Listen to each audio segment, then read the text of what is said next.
Ah. Mm. La louve respire. Tantra, désir et sexualité sacrée.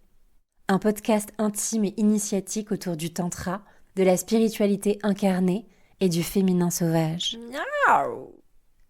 Bienvenue. Je m'appelle Louve, je suis réalisatrice et thérapeute. J'ai réalisé le documentaire Le sang de nos lunes, un rituel qui sublime nos cycles menstruels et nos corps de femmes.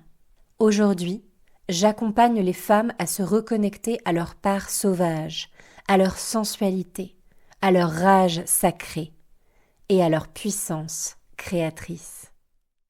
Dans ce podcast, je te raconte des épisodes de mon histoire en lien avec le tantra et la spiritualité, ces univers dans lesquels j'ai pénétré il y a quelques années. J'y parle de mon expérience, de mon vécu à un moment T. C'est une vérité qui m'appartient et qui, comme moi, est en chemin, muable, en évolution permanente. Alors merci de l'écouter avec bienveillance, comme quelqu'une qui offrirait sa vulnérabilité de l'instant au monde, et non pas comme une réalité absolue. Avec joie de découvrir les échos que ces expériences évoqueront en toi dans ces univers. Bonne écoute. Coucou. Je te fais ce petit message alors que je suis en montage et peut-être que tu entends les oiseaux derrière moi et les insectes. Et justement, c'est du paysage sonore que je veux te parler. Parce que peut-être que depuis quelques épisodes, tu as entendu des effets sonores que j'ai rajoutés sur certains mots. Alors non, ce ne sont pas des bugs, c'est pour éviter la censure au contraire. Parce que j'ai l'intention de diffuser ce podcast sur YouTube et qu'à notre époque, il y a beaucoup de mots interdits. S'il y a des mots interdits, c'est aussi parce qu'il y a des sujets sensibles. Et que même si je mets les trigger warnings dans la description, peut-être que tu étais passé à côté de cette information. Alors voilà, je rajoute cet audio pour te dire que dans cet épisode, il y aura des sujets sensibles. Alors veille à être disponible émotionnellement pour l'écouter, et surtout que cet épisode ne tombe pas dans les mains de petites oreilles qui n'auraient pas besoin de l'entendre. Merci pour ta vigilance, ta responsabilité et ta souveraineté. Belle écoute. Bienvenue dans ce 10e épisode qui a pour thématique la guérison de nos organes sexuels à travers le massage de la yoni et du lingam. Ça me semble hyper important d'aborder ces sujets-là parce que à la fois c'est très compliqué de pouvoir raconter ce qui se vit dans la puissance de ces actes et en même temps ça explique aussi pour moi la dimension guérissante, guérisseuse du tantra dans notre rapport à la sexualité qui est complètement biaisé. C'est aussi pour ça que j'ai eu envie de faire l'épisode précédent qui parle de masturbation, qui parle de porno et qui parle de toutes ces dynamiques sexuelles qui sont biaisées dans nos rapports humains dans notre société actuelle. Pour clarifier, évidemment, ces massages-là, on n'y accède pas après un atelier de tantra. C'est pas un tantra débutant, ça va être souvent après avoir fait un certain nombre d'ateliers, de stages, qu'à un moment, on se sent peut-être prêt, en conciliation, en concertation avec nos formataires, de sentir si c'est juste pour nous de vivre ça ou de faire vivre ces pratiques aux autres personnes, sachant qu'évidemment, entre le moment où on prend la décision et le moment où on se retrouve face à un potentiel partenaire avec qui faire ces massages, évidemment qu'on peut toujours changer d'avis. Et c'est ça qui est toujours génial en tantra, c'est qu'il n'y a jamais d'obligation. A priori. Mais ça, on en reparlera. En tout cas, l'invitation, c'est toujours de rester maîtresse, souveraine, maître et souverain de sa sécurité, de son bien-être dans ces espaces. Donc déjà, pourquoi on emploie ces termes de yoni et de lingam ? Parce qu'ils viennent du sanskrit et que contrairement aux mots vulve et vagin ou pénis et testicules qui sont vraiment la dimension physiologique de nos organes sexuels, les termes de yoni et de lingam, ils incluent tous nos organes sexuels, à la fois dans leur dimension physiologique mais aussi dans leur dimension spirituelle et énergétique. Et dans cet épisode, j'ai envie de vous raconter quelques-unes des expériences qui ont pu m'arriver. Je sais plus d'où j'avais entendu que globalement, il fallait recevoir au moins une quarantaine de massages de la yoni ou une quarantaine de massages du lingam pour véritablement guérir nos organes sexuels. Dans mon expérience, je n'ai pas encore atteint ce chiffre-là. Mais en tout cas, j'ai envie de vous apporter quelques-unes des expériences que j'ai pu vivre dans ces espaces de stage.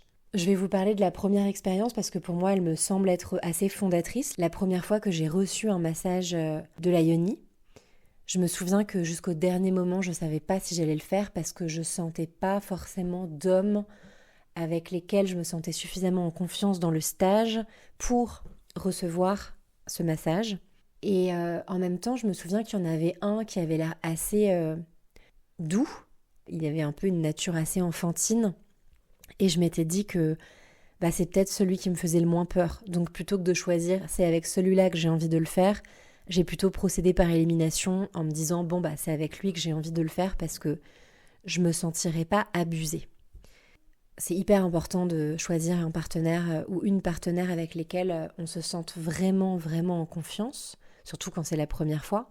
Je pense que ça vaut pour toutes les pratiques de tantra, toutes les structures, mais particulièrement sur ces massages qui cristallisent souvent beaucoup, beaucoup de peur. Je ne vais pas vous raconter forcément méthodiquement comment ça se passe, mais plutôt ce qui se vit dans l'espace, qui est un espace collectif, c'est-à-dire qu'on reçoit intimement, mais il y a beaucoup de monde autour. Mais je vais commencer donc par cette première expérience dans un cadre collectif. Donc je me souviens que cet homme m'apparaissait comme sans danger, et on s'est reliés, je sentais bien qu'il il essayait vraiment de faire de son mieux, et c'était très rassurant pour moi. Et en même temps, je vous ai déjà mentionné des termes comme dissociation, trauma, régulation du système nerveux. Ça tombe bien parce que ça, ce sera le sujet du prochain épisode. C'est des choses dont j'avais pas forcément conscience avant. Et heureusement, les animateurs étaient très attentifs, très au fait de ce genre de mécanisme de nos inconscients. Parce que je me souviens qu'en fait, pendant le massage, je pense que j'avais pas le sentiment de ressentir beaucoup de choses. Donc, j'avais laissé comprendre à l'homme en face de moi que j'avais besoin qu'il appuie plus fort. Ou je sais plus exactement comment ça s'était passé, mais je sais qu'à un moment, je pense que je suis complètement sortie de mon corps. Puisque je me souviens juste que l'animateur s'est présenté à côté de nous et a fait comprendre que là, on était en train de partir dans un mécanisme comme s'il faisait des allers-retours dans ma yoni de manière mécanique et sans conscience dans le toucher. Et à ce moment-là, du coup, ça m'a remis, moi, et ça m'a repermis de me remettre beaucoup plus à l'écoute parce que je pense que j'étais tombée dans ce travers de laisser faire à l'autre, en fait. Parce que moi, je sais pas, je sens pas très bien, donc je vais voir ce que l'autre propose, en fait. Sauf que, comme j'étais toujours un peu dans l'attente de voir ce qui se proposait, de voir comment ça évoluait, j'ai pu laisser faire jusqu'à ce que ça reproduise finalement les mêmes mécanismes qu'il peut y avoir dans une pénétration classique entre un homme et une femme ou de la masturbation avec les doigts, où on peut tomber très rapidement dans un va-et-vient rapide, mécanique, sans sensation précise entre le doigt et la vulve ou le doigt et le vagin. Bon, je ne sais pas si c'est assez clair ce que je dis, mais en tout cas, il s'est passé ça. Donc c'était assez particulier et moi, ça m'a permis de prendre conscience des années après, que en fait, j'ai tendance à me mettre en dissociation si l'autre est en dissociation. Et en fait, j'ai compris, et c'est ça qui m'a perturbée, c'est que l'homme en fait était pas du tout ancré. Ça, je m'en suis rendu compte après. Il était très très très dans le mental. Et je me souviens d'ailleurs que à la fin de cette pratique, je sais plus exactement comment ça s'était passé, mais je me souviens qu'il avait eu des comportements assez bizarres. J'ai plus exactement le souvenir de ce que c'était, mais en gros qu'il était, en colère. Moi, je sens aussi l'endroit où je pense que j'avais complètement fermé énergétiquement la porte, puisque j'étais peut-être pas totalement prête à recevoir ce massage. Après, dans ma vie, je peux avoir vachement tendance à me dire, allez, faut y aller, faut y passer, donc à me dire allez, je vais le faire. Et puis ça faisait... j'avais plus envie de le vivre que de ne pas le vivre, mais peut-être que c'était un peu tôt. En tout cas, toutes les portes n'étaient pas ouvertes et c'est sûrement ce que j'avais à vivre à ce moment-là. Mais du coup, voilà, le fait que l'autre ne soit pas ancré, je pouvais pas totalement me laisser aller en fait. Ouais, j'espère que cet épisode sera pas trop confus parce que déjà j'ai mes lunes en vous faisant cet épisode et me replonger dans ces espaces-là, c'est aussi des espaces, je l'ai pas mentionné, mais c'est peut-être les espaces les plus sacrés qu'on puisse toucher dans le tantra parce que nos organes sont porteurs d'énormément de blessures, d'abus, de maltraitance, de violence. Et donc forcément, on a tous et toutes de l'appréhension à recevoir et même à donner, de peur de faire mal à l'autre.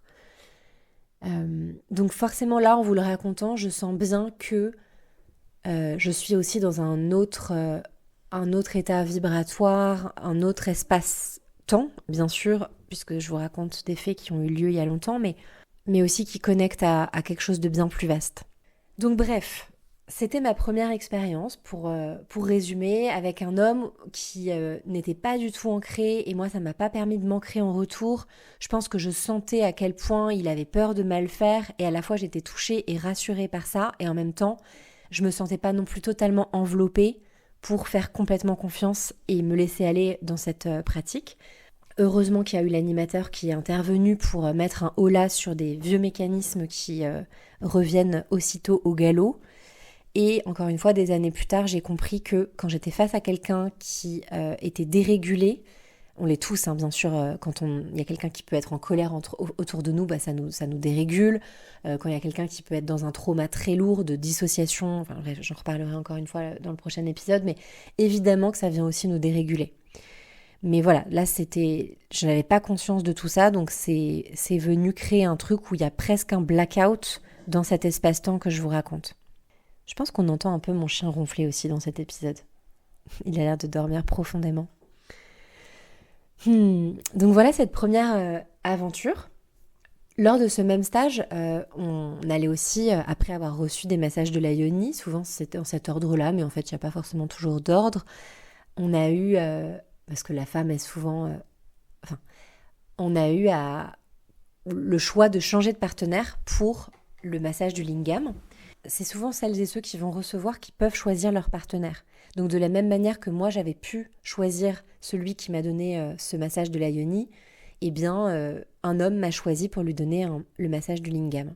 Cet homme, on venait de se rencontrer, on avait fait quand même tout le trajet ensemble en covoiturage, on avait énormément de points communs, beaucoup d'amour, et alors que j'étais pas certaine de pouvoir donner le massage du lingam, je me souviens que j'avais ce truc de je peux recevoir, mais j'ai du mal à donner. J'étais en train de me dire qu'il n'y avait aucun homme avec qui je pouvais donner, parce qu'en plus mon ami Lionel, il m'a donné l'accord de donner son nom, était avec sa chérie, donc je pensais qu'il allait refaire le match retour, entre guillemets, avec elle. Et en fait, ça s'est pas passé comme ça, donc il m'a choisi. Et alors que je pensais vraiment pas dire oui à un homme pour donner le massage, parce qu'évidemment on n'est pas obligé d'accepter même si on est choisi, cet ami Lionel m'a demandé, et c'était tellement safe et ok avec lui que le oui était une évidence. Donc comme quoi parfois on se fait tout un scénario dans sa tête et en fait c'est complètement différent ce qui va se passer. Donc du coup Lionel me demande de lui faire ce massage et il me demande vraiment de l'aider à recontacter sa puissance. Et il me touche parce qu'il me dit j'ai vraiment envie que tu fasses appel à la louve en toi, quoi. Vas-y, donne-moi la force de la louve. Et là-dessus, je savais que je pouvais l'aider et je savais que je pouvais lui donner ça. Et que c'était... en plus, je pense que c'était parmi les premiers stages où vraiment je me faisais appeler louve sans plus de questionnement de est-ce que je dis louve, est-ce que je dis Julie. Bah non, en fait, c'est louve. Donc c'était un honneur qu'il me faisait en fait en me demandant ça. Et ça a été une expérience absolument incroyable. Je crois que j'ai clairement, enfin c'est pas je crois, et c'est souvent un sujet pour moi, mais en fait j'ai préféré clairement donner que recevoir. Je me souviens que j'ai eu beaucoup de plaisir parce qu'en plus c'était un homme très expressif. Enfin c'est un homme très expressif, donc Donc je me sentais bien guidée, il me disait ce qui était bon pour lui, il me guidait dans les zones du corps où il avait besoin que j'aille. C'est un homme qui avait plus d'expérience que moi aussi, donc je pense qu'il y avait plein de choses qui me rassuraient. Et donc du coup, je le guide et je suis vraiment... alors, on travaille pas mal aussi avec la détente au niveau du périnée, qui est vraiment un muscle qui retient énormément de tension et de trauma et de toutes les choses qui ont pu nous faire du mal. Donc je me souviens qu'il y a eu vraiment un travail au niveau du périnée, quoi. Et puis le périnée, c'est vraiment le chakra racine, donc c'est vraiment là que notre élan vital, notre rapport à la terre, notre puissance, c'est là que la Kundalini est logée, quoi. Mais ce que je savais pas, c'est que Lionel, il avait l'intention de vivre une montée de Kundalini, quoi. Enfin, je sais qu'il en avait très envie, il me l'a dit après. Et ce qui a commencé à se produire pendant le massage m'a complètement dépassée. En fait, il y a vraiment un truc où je lui envoyais vraiment toute ma force et lui, il était vraiment en train de l'emmener avec le souffle, de la faire circuler vraiment en lui. Sauf que les massages de la yoni et du lingam, c'est un peu des voyages. On est accompagné par la musique, par la guidance des animateurs. Et en fait, là, on commençait à redescendre. Donc, on était censé redescendre, quoi, en gros, énergétiquement. Sauf que Lionel ne redescendait pas. Et là, moi, c'était la première fois, je le voyais palpiter, il avait un peu les yeux qui commençaient un peu à révulser, il bougeait la tête bizarrement, il avait vraiment des comportements étranges, et j'étais vraiment, vraiment démunie. Heureusement, les animateurs s'en sont rendus compte, parce que c'était un des seuls qui était encore en montée, alors que tout le monde se calmait. Donc il y a plusieurs personnes qui sont venues en renfort, vraiment à l'en réancrer dans les pieds, à lui tirer les cheveux pour lui faire circuler l'énergie. Et ça a été hyper intense, parce que moi, je me demandais s'il n'était pas en train de devenir fou, quoi.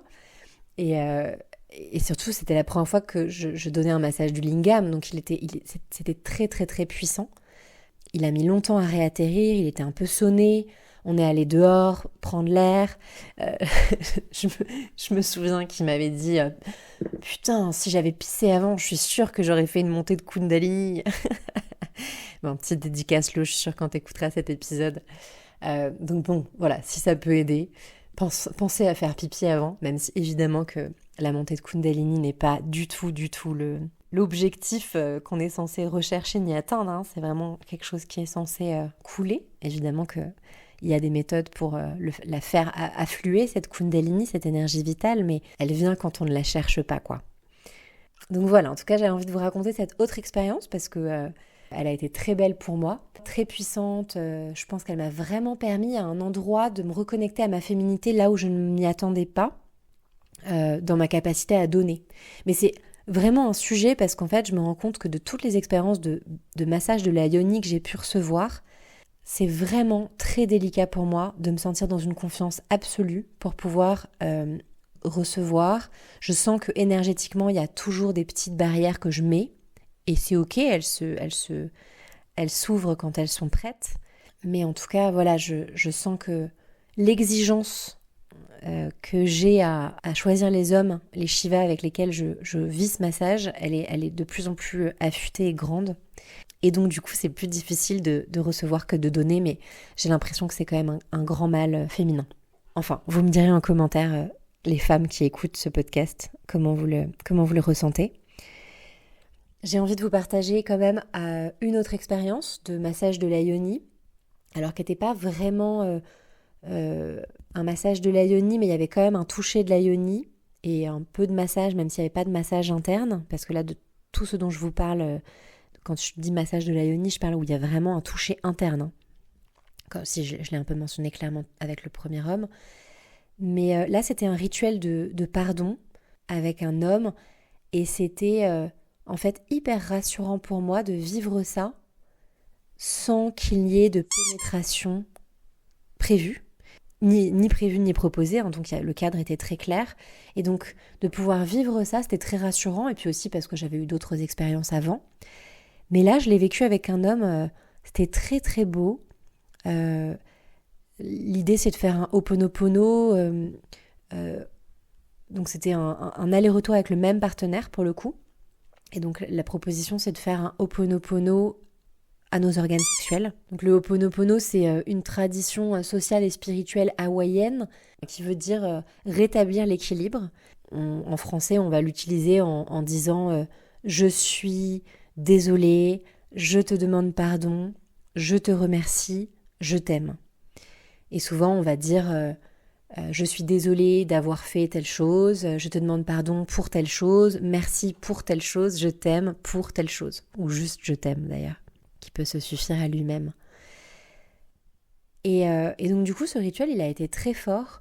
Et je me souviens que le toucher de cet homme a été très doux aussi et très très guérisseur.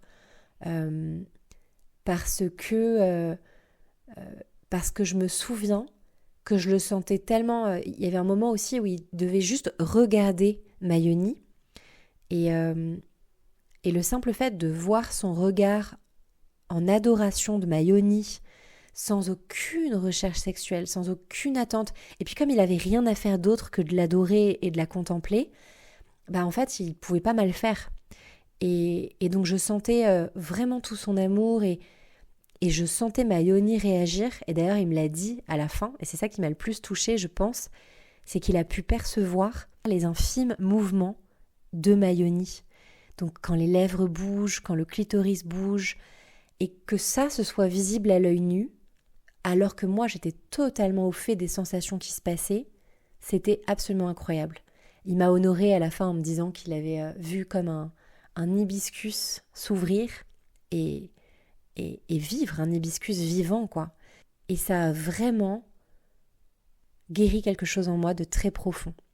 Alors, est-ce que ce rituel-là, c'est parce que j'avais vécu d'autres massages de la yoni auparavant, que c'était le bon moment? Il y a plein de raisons, mais en tout cas, et puis tout ce que je vous nomme aussi, de toutes les sensations que je pouvais ressentir, je sais que depuis que le tantra est rentré dans ma vie, mes sensations au niveau de mes organes sexuels, mais pas que, mais à cet endroit-là, sont bien plus affûtées, bien plus grandes et subtiles, quoi. Et je peux sentir cette subtilité et c'est magnifique, quoi, d'être de plus en plus avec mon corps comme un partenaire où vraiment je l'écoute et ça fait un aller-retour entre la conscience et le corps et le cœur en permanence.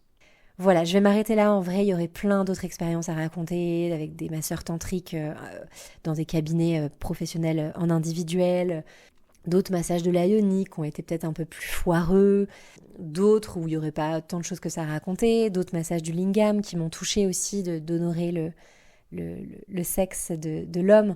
Il y a vraiment beaucoup d'autres expériences, mais j'avais envie de me concentrer sur celle-ci parce qu'elle me semble assez représentative de ce qu'on peut vivre dans ce type de massage. Voilà, j'espère que cet épisode vous a plu. Je serais ravie de savoir, vous qui l'avez vécu ou peut-être qui allez le vivre, comment ce partage a résonné pour vous. Et je vous donne rendez-vous pour le 11e épisode qui aura pour thématique le système nerveux, sa régulation, notamment dans les espaces de tantra. Je vous remercie infiniment de m'avoir écouté et donc je vous dis à bientôt pour ce nouvel épisode. Si cet épisode t'a plu, je t'invite à laisser un commentaire ou une note sur Apple Podcasts, Spotify, YouTube ou quel que soit l'endroit où tu écoutes cet épisode. Tes mots, ta vibration soutiennent ce projet et aident le podcast à toucher d'autres personnes qui seront sensibles à ces thèmes. Je te remercie beaucoup pour ton soutien et ta présence et je te dis à bientôt.